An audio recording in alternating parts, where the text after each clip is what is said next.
The French Revolution set Europe ablaze. It was an age of enlightenment and progress, but also of tyranny and oppression.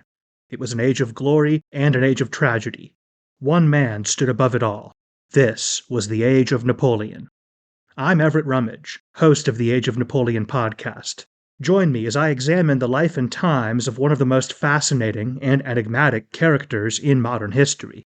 Look for the Age of Napoleon wherever you find your podcasts. I'm Jeffrey Rosen, President and CEO of the National Constitution Center. A few years ago, learning about the forgotten meaning of the pursuit of happiness changed my life. When the founders wrote that famous phrase in the Declaration of Independence, they meant an ongoing commitment to self-improvement and lifelong learning. This discovery inspired me to write a book, and in my new podcast, I explore the founders' lives with the historians who know them best. Plus, filmmaker Ken Burns shares his daily practice of self-reflection. Join me for Pursuit, the Founder's Guide to Happiness. Welcome to Ben Franklin's World, a podcast about early American history with Liz Covart. The study of history is key to understanding who we are and how we can affect a better future. Ben Franklin's World will introduce you to historical people and events that have impacted and shaped our present-day world. And now, here's your host, Liz Covart. Hello, and welcome to episode 96 of Ben Franklin's World, the podcast dedicated to helping you learn more about how the people and events of our early American past have shaped the present-day world we live in. It's no secret that we Americans have problems when it comes to race relations in the United States. Think about how many times, just in the last year even, that we've turned on our televisions, looked at our Twitter feeds, or browsed our favorite news websites and seen headlines that trumpeted another shooting or beating between white Americans and black Americans. Every time I see or read about one of these shootings or beatings, I wonder, how did we get here? How did the United States get to this point? As a historian, I naturally turn to the past for answers. Today's guest, Nicholas Guyot, is a historian who has some answers for us. Like us, Nick is intrigued by the question of how the United States became a country divided by race. And he recently spent a lot of time thinking about and investigating the origins of American racial segregation, which is the basis of his book, Bind Us Apart: How Enlightened Americans Invented Racial Segregation. Given his expertise, Nick has agreed to help us think through and investigate the origins of American racial segregation too. So, during our conversation, Nick reveals the demographics of the United States after the War for Independence, the early American problem of racial integration, and how and why early American reformers invented the idea of racial segregation. Are you ready to explore this fascinating and timely topic? Allow me to introduce you to our guest historian.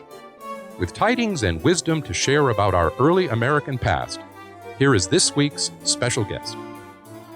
Joining us is a university lecturer at Cambridge University. He has a keen interest in the history of colonial America, the United States, and the Atlantic world during the 18th and 19th centuries. He is the author of two books, Providence and the Invention of the United States, 1607 to 1876, and, most recently, Bind Us Apart: How Enlightened Americans Invented Racial Segregation. Welcome to Ben Franklin's World, Nicholas Guyot. Hey Liz, thanks so much for having me on. In Bind Us Apart, Nick explores why and how the idea of separate but equal developed and how it came to lie at the heart of the United States. Nick, before we explore these fascinating questions with you, would you help us better understand the demographic landscape of the United States at the end of the War for Independence?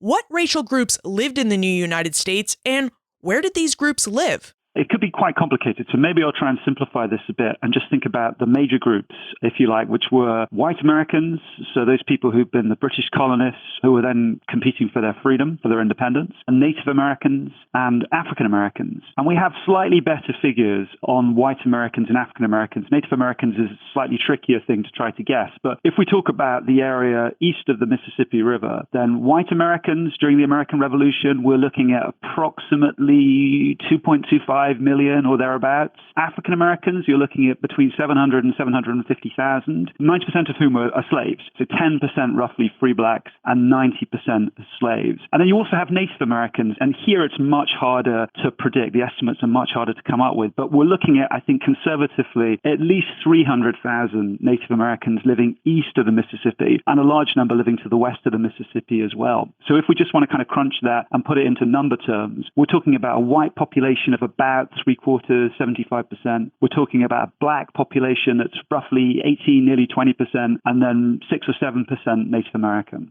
And how did these people get along with each other? Did they live in the same towns? Did they coexist peacefully?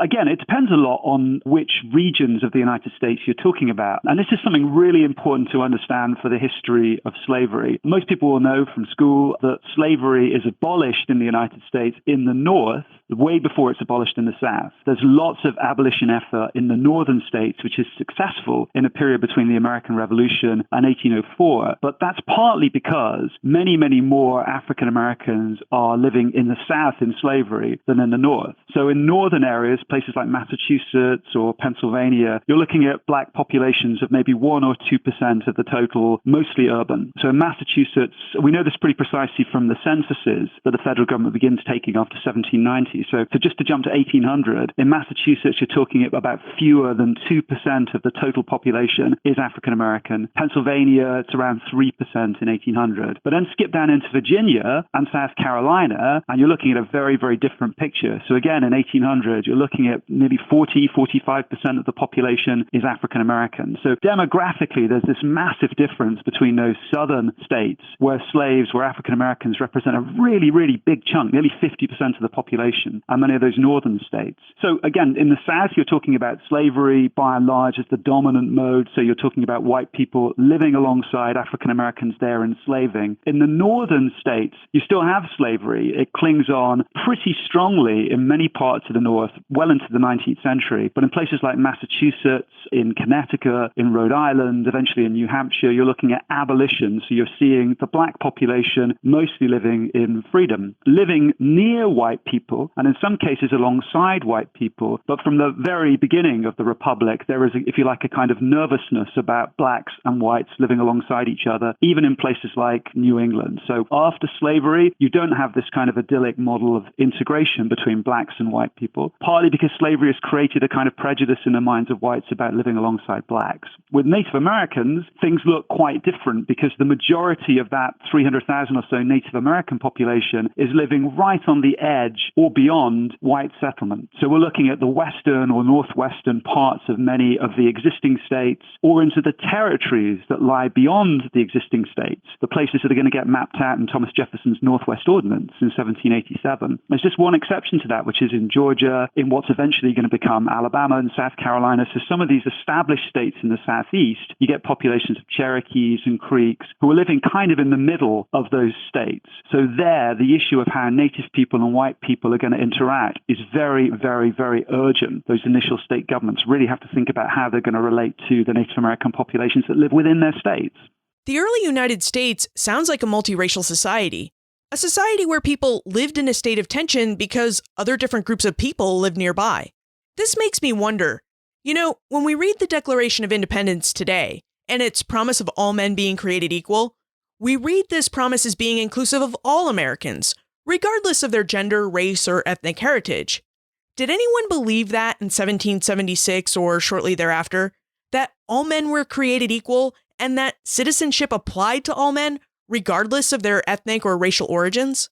Well, let me take that in two parts. The first question about the multiracial nature of the areas that will become the United States is so crucial to understand. It's crucial to understand for America's policy towards Native Americans, but it's especially crucial to understanding the American anti-slavery effort. Let me explain. When anti-slavery happens in France and in Britain, so we're talking here about people like William Wilberforce and Thomas Clarkson or Jacques-Pierre Brissot de Warville in France. These are guys who are working in the 1780s Portuguese especially, when those Europeans talk about ending slavery, they're discussing slavery that's happening mostly in the colonies, especially in the Caribbean and the West Indies. There are not significant black populations, so no more than a few hundred or low thousands in places like France and Britain. So when William Wilberforce talks about ending the slave trade or ending slavery, he is imagining a world after slavery where black people are living far away from the capitals, from the kind of central political societies of Britain. The same for France. In the case of the United States,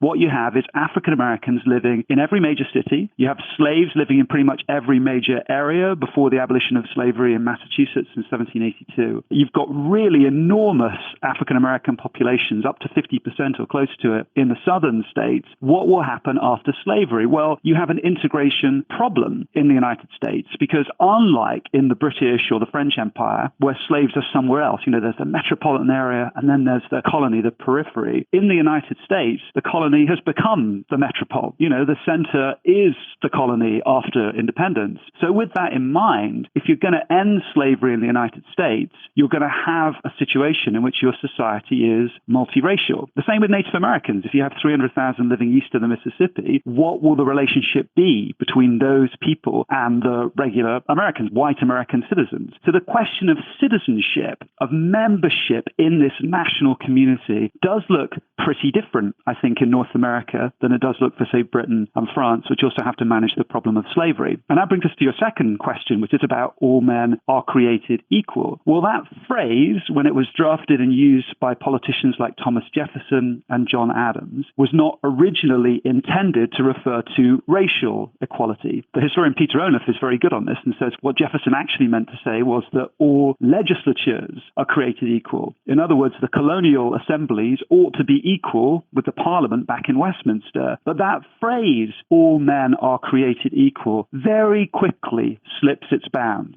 And it's African Americans and later Native Americans who pick up that phrase and kind of throw it back at white politicians and say, you are committed to this premise that all men are created equal. If that obtains for white people, it should also obtain for African Americans and later for Native Americans. So as early as the 1770s, after 1776, but before 1780, you begin to see court challenges to slavery in New England. You begin to see anti-slavery societies and agitators picking up those words and asking Jefferson or Adams or the other founding fathers to explain the inconsistency. How can there be slavery in a land dedicated to all men are created equal? And I think what's fascinating is that very often, more often than not, the founders don't have a good answer. It is very difficult in terms of science or religion to disagree with the premise that all men are created equal ought to apply to African Americans and Native Americans too. So this creates a kind of crisis when you combine it with that multiracial geography that I spoke about a moment ago.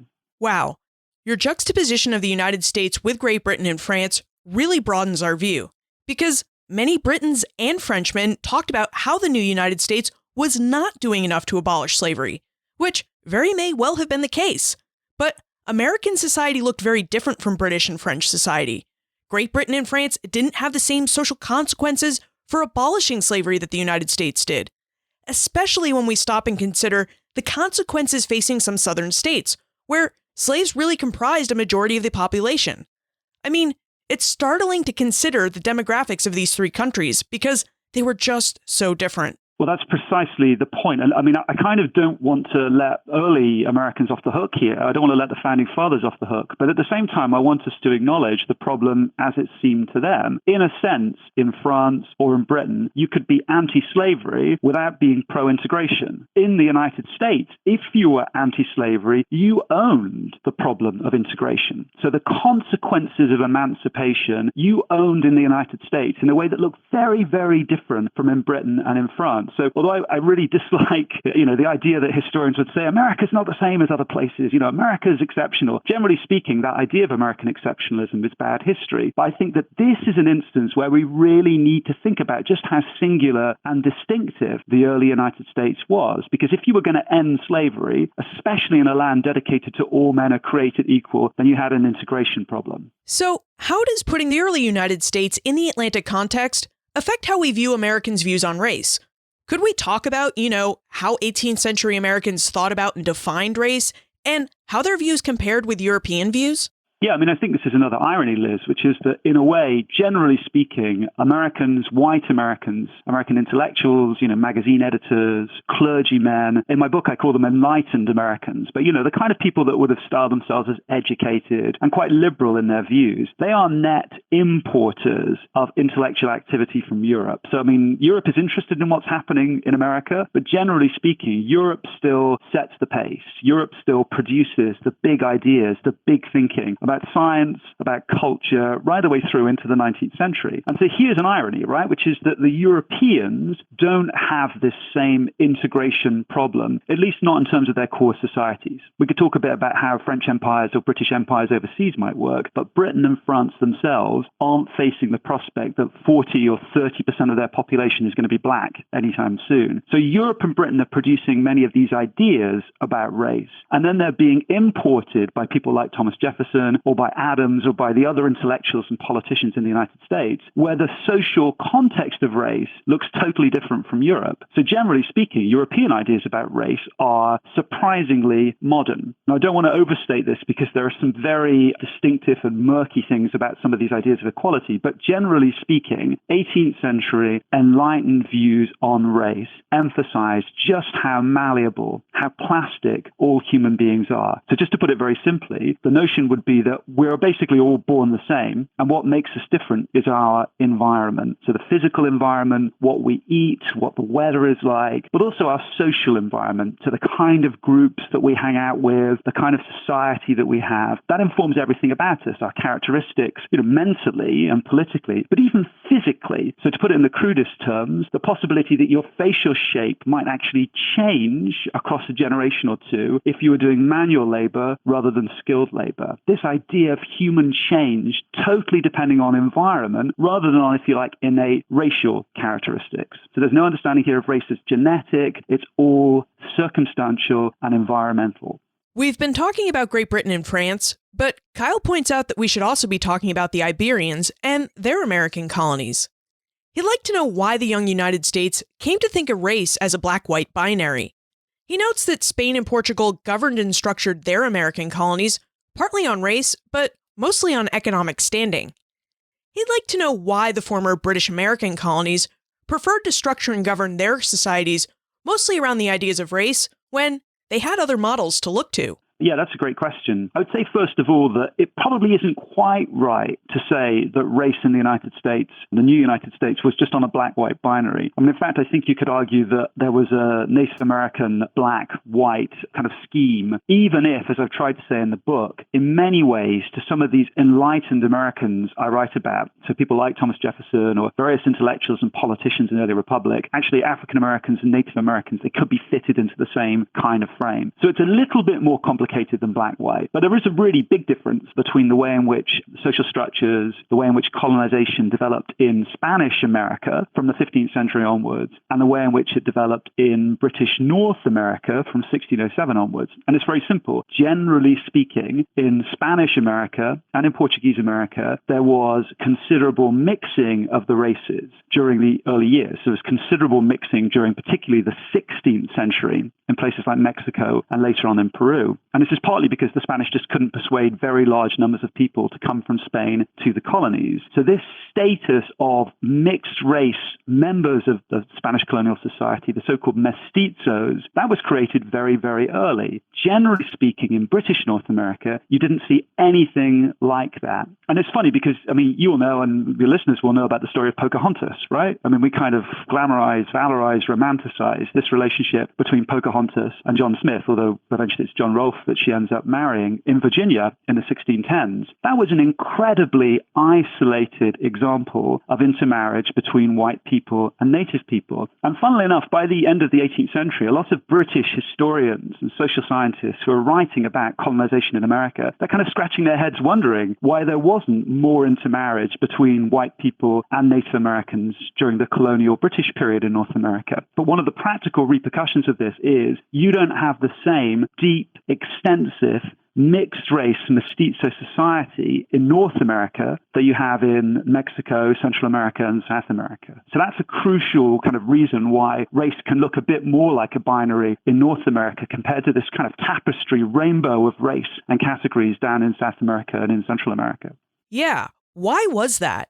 Why were British Americans less willing to intermarry with people from other races than Iberian Americans in Central and South America? Well, I get into this in the book in a big way, partly because one of the potential solutions to this integration problem I've described is intermarriage, right? So I talk about this more in the context of the early 19th century than the colonial period. But if you think about it, I mean, one of the most obvious ways in which you would be able to braid together these peoples, Native American, African American, and white, in the early United States would be simply through having them marry each other. And one thing your listeners might be surprised to hear is that a surprisingly large number of quote-unquote enlightened Americans, of white theorists, white politicians, actually propose intermarriage between the races in the early United States. And I go into the book about the whole series of reasons why these intermarriage proposals eventually founder. And I could talk about that, but just maybe to answer your question about the colonial period, one reason, and this is a crude generalization, but I think it holds true, one reason that you just don't see the same levels of intermarriage during the colonial period is that, generally speaking, British settlers or settlers that arrived in the British colonies tended to come in families.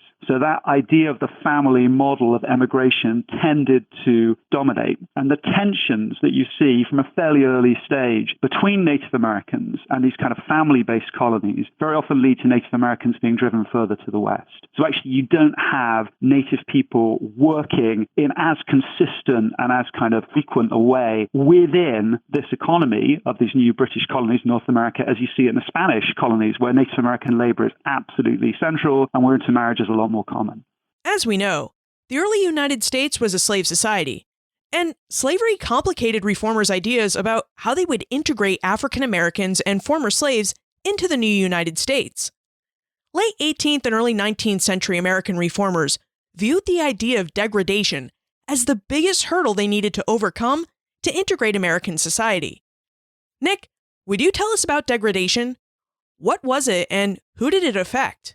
Yeah, this is a term which is very often bandied about. It's a very common term if you go back and you read newspaper articles or pamphlets and books about slavery. And sometimes historians have seen the word degradation or the word degraded as a kind of racism, right? Calling African Americans degraded demonstrates that you think they're inferior. Well, actually, it's a lot more interesting than that. The word degradation was applied to all kinds of things in 18th century Europe. So it was often applied, for example, to prisoners. So people whose crimes had degraded them. And by the end of the 18th century, there's a lot of discussion in Britain of how you can reverse this degradation of being a criminal, perhaps by sending people to Australia or finding penitentiaries in which you can reform them and kind of reverse these effects. And that word, degradation, is applied by a whole bunch of different white theorists in North America and the United States to the effects of slavery on African Americans. So just to track back to what I said earlier, if African Americans are, when they are born, absolutely equal in their potential to white people, if you immediately enslave them, so if you put them into the slave system, then there are so many different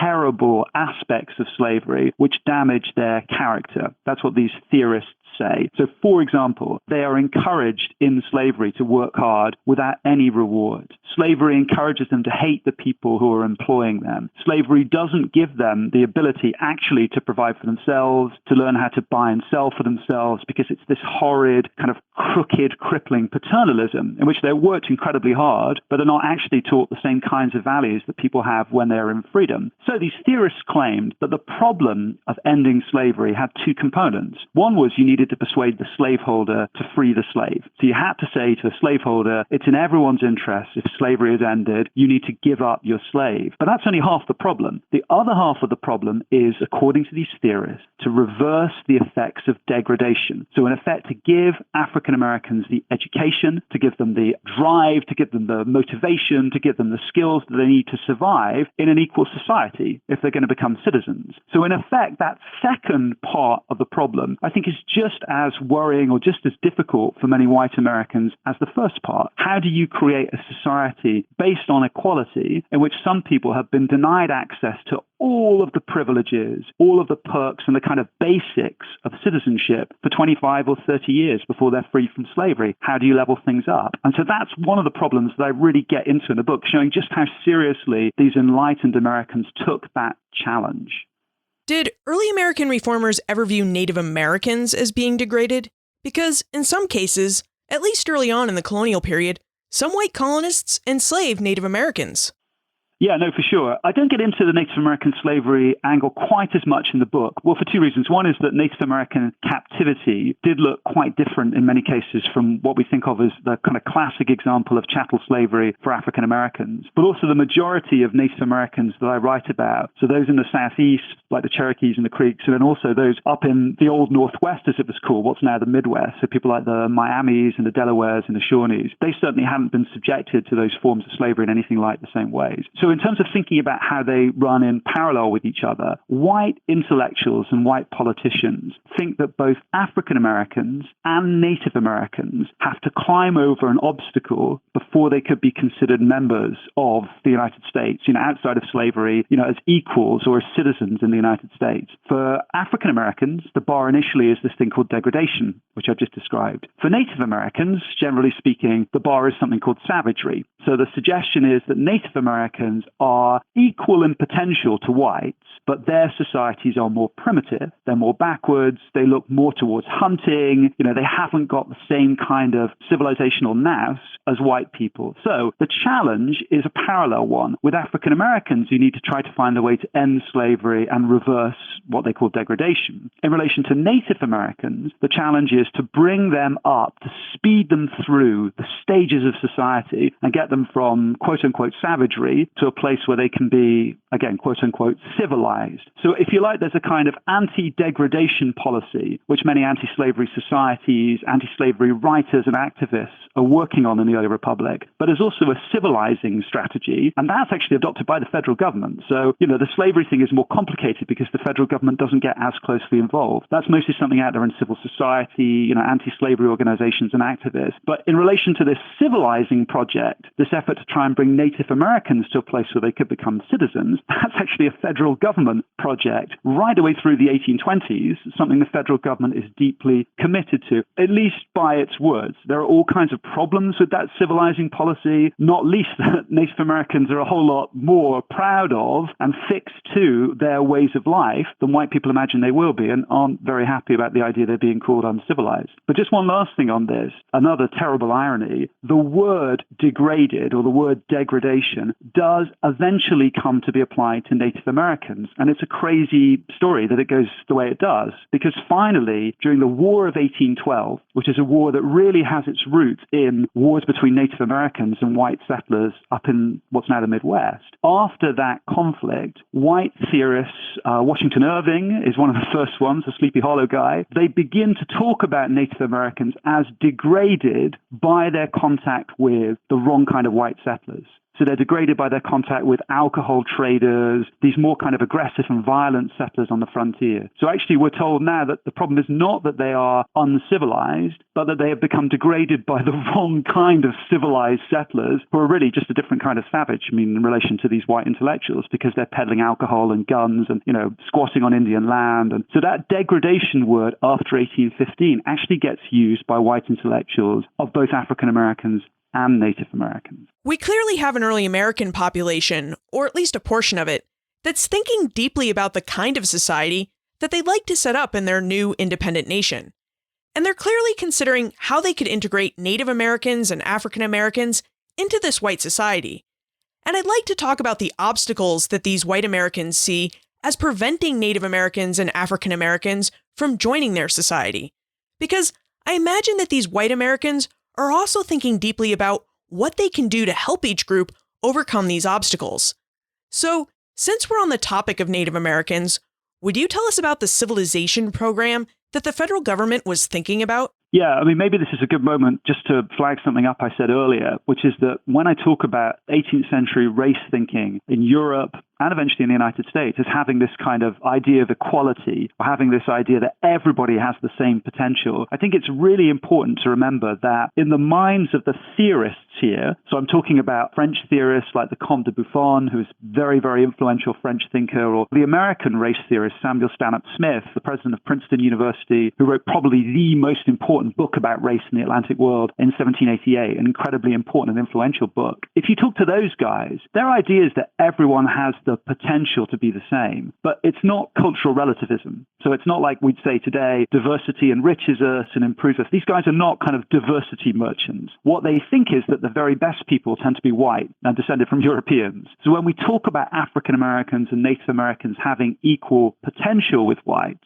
I mean they have equal potential to be white. So that's problematic, right? I mean, let's just flag that up right away as something that is not quite egalitarian and has some really major problems attached to it. It is extremely chauvinistic, and obviously it has this kind of idea of white supremacy, if you like, embedded within it. But it's not quite the same as a sort of racism that says that people of color are permanently inferior to whites. It says people of color can become white. Well, again, that's a problematic assumption, but that governs a lot of this. And you can see that operating when you see how the first practitioners of U.S. Native American policy worked their plans for Native Americans after 1789. So the very first two secretaries of war in the United States were Henry Knox and Timothy Pickering. And they're very interesting guys. Henry Knox was a bookseller in Massachusetts, Pickering also from Massachusetts, but Knox was a bookseller, a general during the Revolutionary War, served as Secretary of War throughout the Confederation period, so just before the Constitution was passed. When he became the first Secretary of War of the new federal government in 1789, I'm paraphrasing here, but Knox writes to Washington and says, listen, we have the power to wipe out Native Americans. If we do it, we will solve our immediate problems. We won't have an issue in incorporating land to the West. But historians are going to hate us. In the future, people are going to look back on us in the same way that we now look back on the Spanish for what they did during the so-called Black Legend period, so raising the Caribbean and destroying native populations in Latin America. So Knox actually invokes this. He invokes the idea of the angry historian of the future who will condemn him and condemn Washington and condemn the founders. So Knox says we have to do it a different way. He says the idea that you can't civilize Native Americans is, and this is a quote, more convenient than just. So it would be great if we couldn't civilize them, but we could just use that as an excuse to wipe them out. But we can't, because they can be civilized. So Knox's plan is pretty simple. He believes that Native Americans need to be given a nudge towards agriculture and towards becoming more like white Americans. And the way to do this, he thinks, is to go into Native American land, to persuade Native Americans to part with their land, which he thinks they don't really need, when they have a much smaller patch of land, rather than going off and endorsing hunting and kind of roaming around these larger areas, they will have to farm, they'll have to plant, they'll have to raise livestock, and then they will become more and more like white Americans. And in fact, Knox imagines that the frontier will become a series of adjoining settlements, white and native, and that those settlements will finally come together, and in effect, Native Americans will become white. So that's the vision, right? You go into native lands, offer them money, buy the land from them. They're now forced to work on smaller land. They become farmers. They intermarry with white settlers on the frontier. That's it. The end of Native Americans, but not through genocide, through turning them all into white people. That was the vision, and that went wrong for a whole bunch of reasons I'd be happy to talk about. Yeah. I mean, we've been talking about white American ideas about how to integrate African Americans and Native Americans into white American society. As we've discussed, these ideas can be highly problematic when we look at them with our 21st century viewpoints. I wonder, though, what did Native Americans think about these reformers' plans to make them white? Without wishing to generalize for 300,000 people, I would say that the vast majority, when they found out about these ideas, were not particularly happy about them. And again, it's really important here. I don't want to set this up in a way that suggests to your listeners, well, Native Americans needed to get with the program because, the United States was full of these white guys who were the future. They were technology, they were modernity, they were the 19th century. Why were Native Americans holding on to these kind of pre-industrial practices and ideas? If you actually wander off to the west, so let's say you parked yourself just to the north of the Ohio River, what's now Ohio or Indiana in the 1790s, and you went and you checked out some white settlements, I promise you would not be impressed. By which I mean those settlers are living a long way from the major white settlements. The access they have to markets to sell their goods is pretty poor. It's not very extensive. They are themselves, these white settlers, often very poor. If you think yourself into the mind of a native leader during that period, native societies are very well established. They are very tightly bound together. They've got a long and deep history, a long and deep culture. Generally speaking, the towns and the settlements that native people have established in that region north of the Ohio River are more considerable, much better established than these tiny pockets of white settlement. And absolutely crucially, when Native Americans see these white settlers, they think these guys actually look pretty ragged. I mean, you will remember 1794, the Whiskey Rebellion in western Pennsylvania. George Washington has to ride off and put down this western settler rebellion against the United States. One of the causes of that is that the federal government is trying to tax whiskey. Well, why are people in western Pennsylvania producing whiskey? It's because they can't get their grain. They can't get it to market without it spoiling, so it has to be turned into whiskey. So there are all kinds of problems that these white settlers on the fringe of the United States experienced during the 1790s. So when Native Americans look at these white settlers and think, I'm not sure we want to join the United States, they are not being like backwards peoples. They're saying, I have seen the future and it doesn't look great. So from their perspective, holding out against this offer of citizenship in the United States is really a pretty rational view. And it's one of the reasons why many of the founders are desperate to try to get Native Americans to come to places like Philadelphia. So, they say explicitly, people like Henry Knox and Pickering and Washington and Jefferson, let's get Native people out to New York or to Philadelphia so they can really see the future, because the future in the form of these white settlers in the West doesn't look so great. So that's one thing I'd say in terms of Native reluctance, to get with a civilizing program. But another one is that Native Americans are actually a whole lot more, quote unquote, civilized than many white theorists and politicians will acknowledge. And just to give one very basic example, there's a great deal of settled agriculture in the Native American societies of what's now the Midwest. So if you go and hang out with the Miami or with the Shawnee, you're going to find that these people have crops. They've been planting crops from before Columbus was, discovered Hispaniola. So for hundreds of years, they've had agriculture. So one of the problems with the white civilizing offer is it presupposes a kind of savagery or backwardness on the part of Native Americans, which isn't true. So again, Native Americans are kind of reluctant to give up their land, give up their culture, give up their societies to these, recent arrivals who in all sorts of ways don't seem so impressive. Earlier, you mentioned that white early American theorists grappled with one big problem. How do they integrate a multiracial population into the new United States? And of course, that big problem had two smaller, but also big problems: Native American savagery and African American degradation. Now, it seems like slavery must have posed the biggest problem when it came to African American degradation. So, did reformers ever attempt to figure out how the United States might abolish slavery?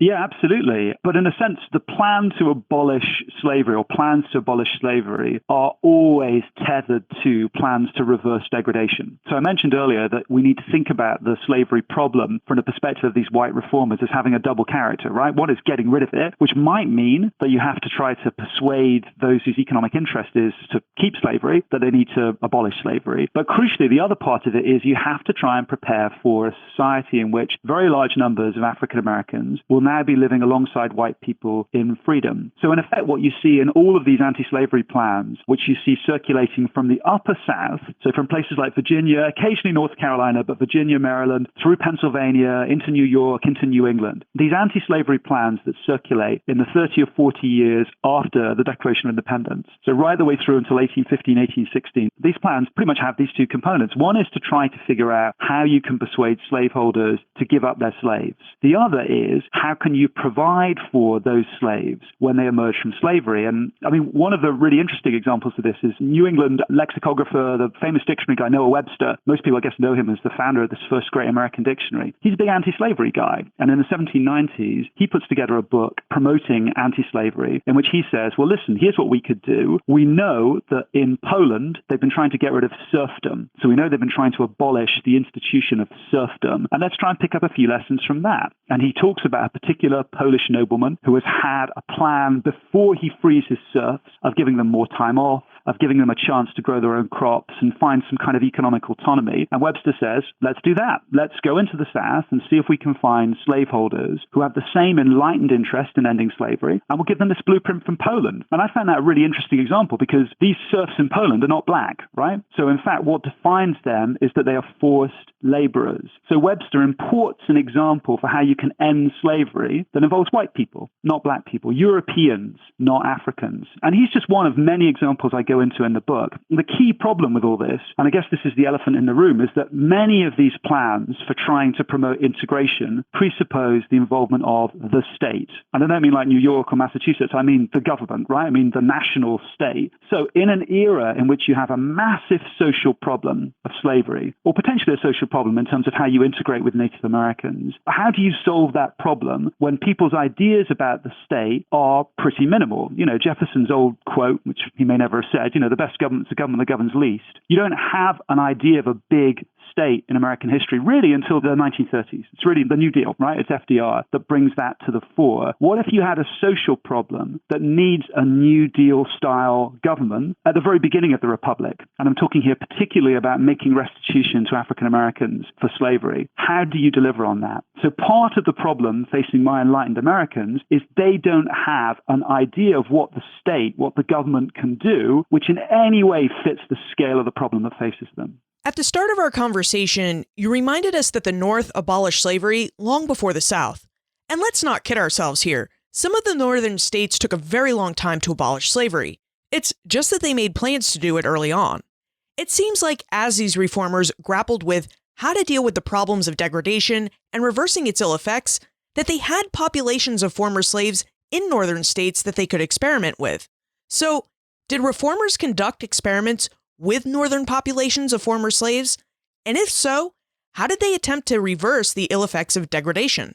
One of the most interesting stories here is one I actually start the book with, which is the Virginia slaveholder, but also anti-slavery theorist. So this guy is someone I describe in the book as an anti-slavery slaveholder. You know, one of these slaveholders who wants to end slavery and feels like he can do the first part of that, you know, saying he's committed to ending slavery, but is struggling with the second part. You know, what are we going to do with black people after they are freed? This guy was called St. George Tucker, and in 1795, he wrote from Virginia up to a friend of his in Massachusetts, a guy called Jeremy Belknap. And Belknap was a Congregationalist minister. He was also the founder of the Massachusetts Historical Society. He founded that in 1791. And Tucker wrote to Belknap and said, listen, could you tell me what's happened in Massachusetts since you abolished slavery? So I know that you guys have abolished slavery, you know, now more than 10 years. What's going on with those free blacks? And what happens is that Belknap actually circulates these questions that he's been given by St. George Tucker about what kind of citizens black people have become to all kinds of people that he knows. So there's a kind of questionnaire that circulates throughout Massachusetts. And I mean, I won't summarize all of that because it's in a book, but what I think is so interesting is that the answers that Belknap gets back from his friends in Massachusetts, which he then sends to St. George Tucker in Virginia, sometimes you ask the same question and you get a completely different answer. So for example, can black people vote? Well, some of Belknap's friends say yeah, and others say no. So actually the status of African Americans in Massachusetts is sufficiently murky that when these questionnaire responses come back, they don't necessarily all line up. And of course, the elephant in the room is that the Massachusetts black population is a little below 2%. So we're talking about a very, very, very small sliver of the population. The Virginia black population is close to 45%. So even though St. George Tucker of Virginia is doing this canvassing, this kind of sending out this questionnaire to find out what's going on in New England, in fact, the relevance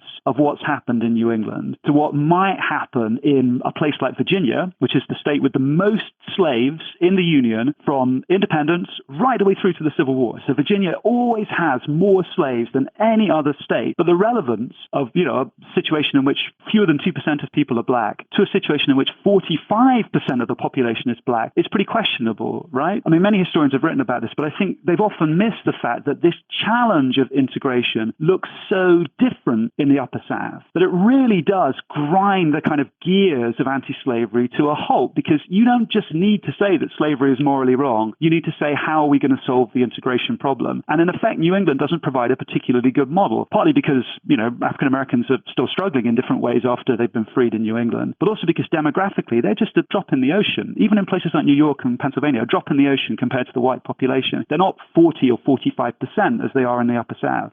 It's clear to us that early American reformers and government officials spent an awful lot of time thinking about how they would integrate African and Native Americans into the society of the new United States. But all this thinking led them to the conclusion that integration would not be possible. So they came up with the idea of colonization. Nick, would you tell us when reformers gave up on the idea of integration? And about what colonization was and when and why reformers adopted the idea? Colonization is the idea that you will end slavery by relocating former slaves to somewhere else from where they were enslaved. And the first practical manifestation of this happened in Sierra Leone in Western Africa in 1787, which itself is an interesting story with some American connections, because although that effort was to relocate hundreds of black British people, in fact, they were originally African Americans, so they were actually not black Britons originally. They were African Americans who had fought for Britain during the Revolutionary War. They were on the losing side, so they fought against the Patriots. They were on the losing side. They were evacuated by the British to London. Another group was evacuated to Nova Scotia, so to what's now Canada, after the war, in 1782 and 1783. And then a bunch of philanthropists in London, led by a very important anti-slavery theorist called Granville Sharp, established this colony on the western coast of Africa in 1787 called Sierra Leone. That was the first practical example of colonization. But again, the context is very different. So there were around perhaps 5,000 black people in London in the 1780s. So again, we're talking about population here. Well, I forget off the top of my head, but I'm pretty sure it's close to 1 million. It's an enormous population in London. So these are relatively small, tiny amounts of black people proportionally in London. But the reason why colonization was proposed for the British was Britain hoped that if they had something like Sierra Leone, in which black people could work as free people rather than slaves, raising tropical crops, sugar or cotton or other goods, but they could do that as free laborers, that it would be a way to roll back the slave trade. So you could make the case, right, now we have a viable economic model of free black labor, and we can use this to roll back the slave trade. So this British example of Sierra Leone in 1787 was not principally a segregationist initiative. Come to the American side, and colonization is being talked about from the 1770s. Thomas Jefferson is one of the very first people to talk about it in the 1770s in Virginia. It plays a really important role for Jefferson in his notes on the state of Virginia. So his anti-slavery plan for Virginia is based on the idea of moving slaves out of the United States to the Caribbean or Africa or somewhere else. So that's in 1785, so that's when it's published. So he's writing this in the early 1780s. So that's Jefferson's idea. And then you see this throughout. So from the 1780s right away through until 1816, when there's actually a society founded in Washington called the American Colonization Society, which is dedicated to the idea that you will relocate the black population in the United States to a colony somewhere else. And that colony ends up being Liberia, which is founded in 1820-21, and it's right next to Sierra Leone. So that's the idea that you can send black people after slavery somewhere else is always a temptation for these theorists and reformers, these enlightened Americans who are struggling with the challenge of integration. It's that button that's just on the other side of the desk that they can nearly push at any point. And actually, they begin pushing it as early as the 1770s and push it pretty constantly and consistently after 1815. You just mentioned a place called Liberia. Does this mean that these early American reformers actually attempted to implement their ideas about colonization and formed colonies? Yeah, so Liberia is the best example. They begin to try to found Liberia in 1819. The actual colony, as we now know it, the nation of Liberia, that's founded in 1821. But it's a fascinating story of how it gets founded, because I mentioned the American Colonization Society was created in 1816. This was a coalition of northern anti-slavery reformers and southerners, particularly upper southerners. And historians have sometimes argued about this and claimed that the fact that southerners were involved in this proves that really it was not an effort to end slavery, but just an effort to deport blacks. And there is a bit of evidence for that in the sense that the Colonization Society, when it was founded in 1816, had the approval of James Madison, James Monroe, all of the kind of cream of Washington's political class were members of this society. The one thing you can point to say that there is something particularly fishy about its anti-slavery credentials is that initially it claims its job is to remove free people of color. But of course, that doesn't just mean free blacks in the North. It also means free people in the South South who've been liberated by their slaveholders, by the people that are masters. They've been liberated because they're going to be sent to Africa. So actually, I think that generally speaking, one of the ways you can tell that this is supposed to be an anti-slavery organization is it never really takes on in the Deep South. So places like Georgia and South Carolina, the Colonization Society never gets a foothold. And in fact, those states begin to move against it because they see it as a danger to slavery.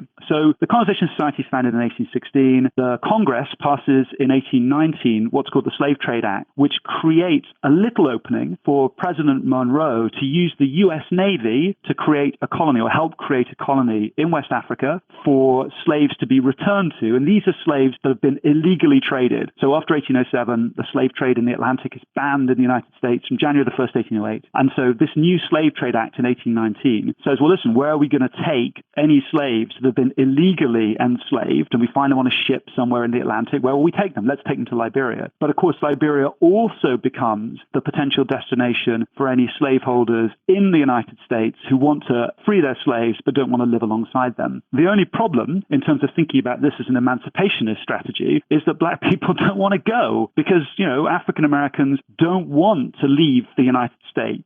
They don't want the country of their birth, which they've spent a huge amount of time and effort building, in effect, to be the land from which they're exiled, particularly not to Liberia, which gets a reputation very quickly as being a very unhealthy place. The colony is run by white guys right the way through the 1840s. So Liberia is not an attractive destination. But that problem of black consent is absolutely pivotal because this is not a deportationist scheme. So what we don't have here is white people saying, we're going to end slavery by expelling blacks. Black people are supposed to want to go. And the fact that African Americans refuse to read the script is, I think, the main reason you don't see very large numbers of black people being removed from the United States in the early US.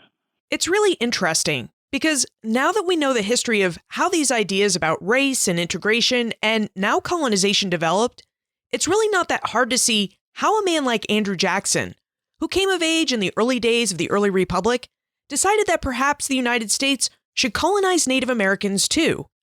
Would you tell us about the Indian Removal Act of 1830? It's a great mistaken assumption, I think, of American history that many, many, many people have made that, in effect, Andrew Jackson came up with the idea of removal. And I go into this at great length in the book, and I think it's such a fascinating story because the idea of removal, and we know the horrible outcome of that, the Trail of Tears in 1838 and 39, which saw those Cherokees forcibly marched across the Mississippi, 800 miles, thousands killed during the march. The origins of that story don't lie in Andrew Jackson's racism. They lie in this liberal, benevolent, enlightened thinking about colonization, because the guys who actually promoted the notion of a Western Indian home were not Jacksonian Democrats. They weren't these white racists. They were missionaries and government officials who had been working on the problem of how to, quote unquote, protect Native Americans since 1815, 1814, the end of the War of 1812. And there's one in particular, a Baptist missionary called Isaac McCoy, who saw the effects of white settlement in what's now the Midwest. So he worked in Michigan and Indiana and just saw these streams of white people rushing into these ancestral Indian lands during this War of 1812 kind of moment and just afterwards. And he said, look, if we could just take Native Americans west of the Mississippi, if we could put them in an area where we could protect them from white people, then in effect they'd have the chance to become civilized. So what you see is a complete 180 from that original assumption that white settlers would be the instruments of civilizing Indians. McCoy, after the War of 1812, says, well, actually, white settlers are the obstacle to civilizing Indians. So if we can just take Native Americans to a place where they don't have contact with white settlers, just some benevolent government officials and missionaries, then we can get them, quote unquote, civilized. And then when white settlers finally catch up, when they finally get that far west, then it's going to be fine, because at that point, Native people will be just like white people. So it's actually this liberal, benevolent, but kind of horribly flawed vision of Isaac McCoy, which becomes the liberal battering ram that gets these ideas into the mainstream, because this policy of Indian removal, or colonization as it was known, is adopted by the Monroe administration in 1824 and by John Quincy Adams's administration in 1826. So what Jackson does is he tears off the liberal kind of curtain, because you remember I said a moment ago, the really crucial part of these schemes for colonization is that people of color have to consent to them. And black colonization really struggles because people of color won't go. Well, Jackson is the guy that forces Native Americans to leave. Well, Van Buren, actually his successor, sends the U.S. Army down to Georgia to expel these Native Americans forcibly. Now, when you do that, any suggestion that this is benevolent or liberal flies out the window. So Jackson's tactics turned colonization into expulsion or removal, but the logic of separating peoples of color from white people is deeply liberal. And I think that's the really creepy, disturbing, and unnerving thing that I hope the book will open people's eyes to. We started our conversation today by talking about how you use your book, Bind Us Apart, to explore how and why the idea of separate but equal developed and how it came to lie at the heart of the United States.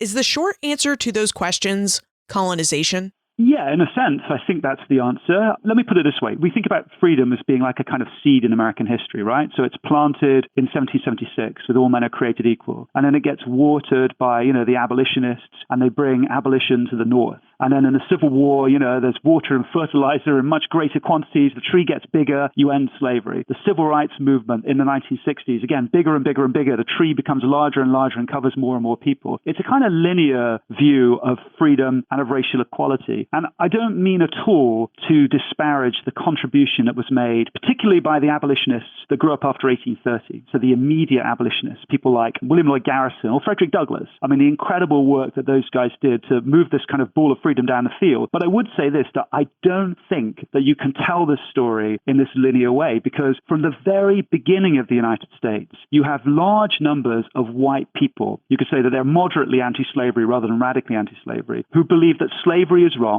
but have an incredibly hard time imagining living alongside people of color. So in a sense, these are people that disclaim or would absolutely, deny that they were racists in the modern sense or the 18th century sense, but they would be reluctant to live alongside people of color. So in a sense, what I think I'm trying to do in the book is give you a sense of the deep history of the I'm not a racist, but community in the United States, which I'm afraid extends to a lot of people that see themselves as liberal. I think I also want to try to explore the fact that the racial geography of the United States has always had this skewedness, right? So the job of integration, the mission of actually creating integrated societies has always looked inconsistent geographically, because in places like New England and New York and Pennsylvania, the job of integration looks so different from in the South. So we tend to locate white racism or the kind of sources of white conservatism on race in the South. We think about Jim Crow and we think about segregation, after 1877. But actually, a really key thing to remember is that the South bore the greatest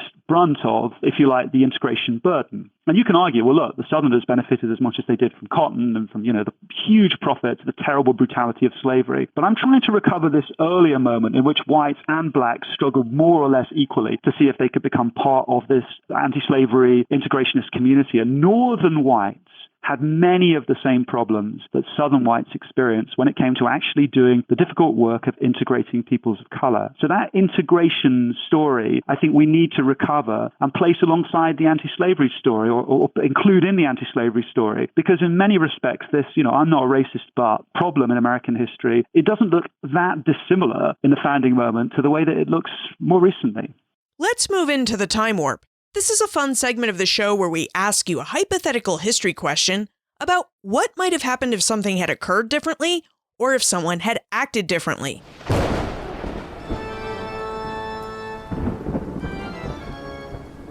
The time warp. Historians can't predict the future, but they can speculate about what might have been.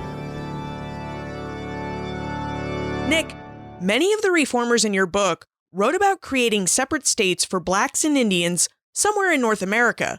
And in some cases, they even wrote about making these states part of the Union.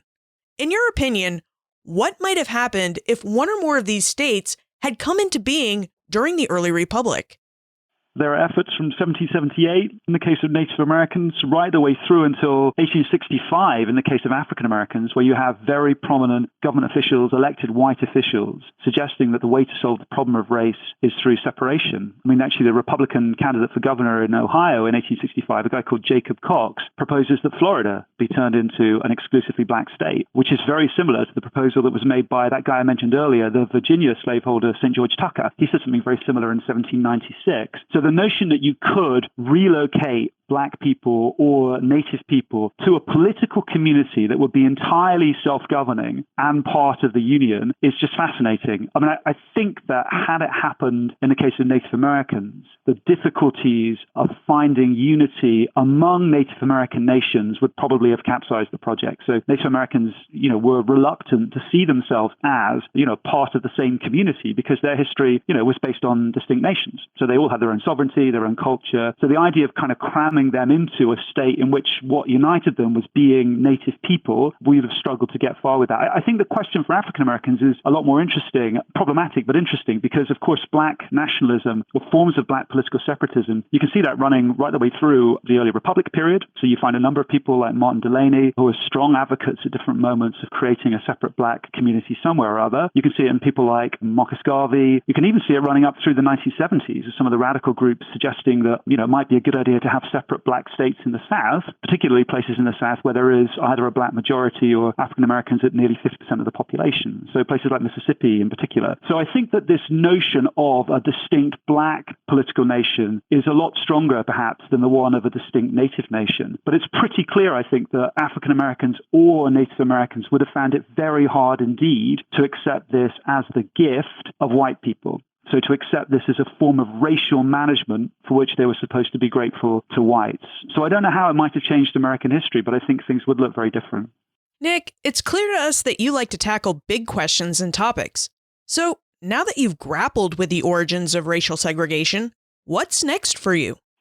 Sometimes as a historian, when you finish a project, what you want to do is write kind of the same book again, or you want to write a book on pretty much the same topic and kind of carry on having the arguments you've just had in a slightly different frame. And that makes a lot of sense, right? Because in a way, as historians, when you finish a book, maybe people will read it, but unless you're there to kind of keep picking it up and waving it at people, it's a lot easier not to read books than to read books, right? So in the sense, I kind of understand why very often in our business, we will kind of stay within the same area. So I have some ideas for what I might do if I decided I wanted to write something very like this book. But I'm going to tell you about something different very briefly, which is I'm really interested and have been very interested in empire. I'm particularly interested in how the United States came to believe that empire was a dirty word, which remains true for pretty much the whole of the 19th century. So when Britain and France in particular were establishing and expanding their empires overseas, the United States generally didn't do empire, by which I mean it didn't take overseas colonies. Liberia is a really good example, right? I mentioned it was founded in 1821. When there's a big debate about Liberian independence in 1847, the United States Congress debates the possibility of turning Liberia into an official American colony, and it doesn't happen. And it doesn't happen partly because legislators say we don't do empire. So I'm very interested in how empire, when it seemed as if it was becoming the norm in other parts of the world, in Europe, right, seemed as if in the United States it was something that Americans just didn't do. So that would be a very different book, but maybe that's the one I ought to write.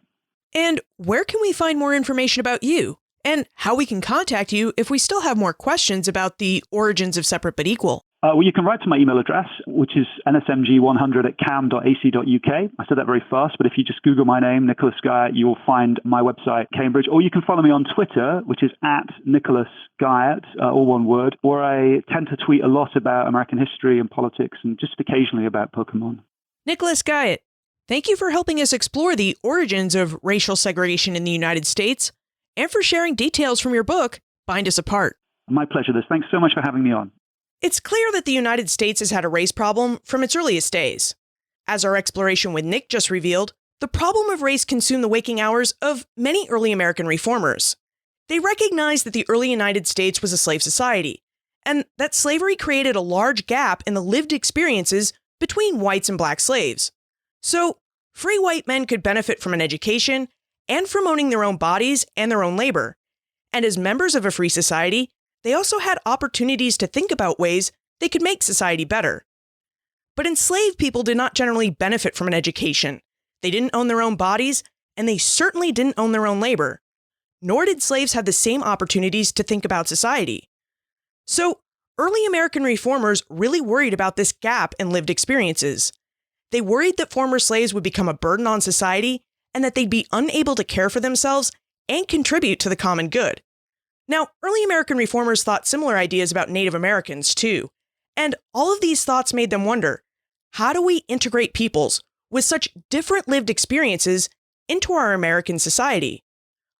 Over time, white reformers experimented with ways to integrate African and Native Americans into the new United States, which, for these reformers, meant implementing programs to make African and Native Americans white.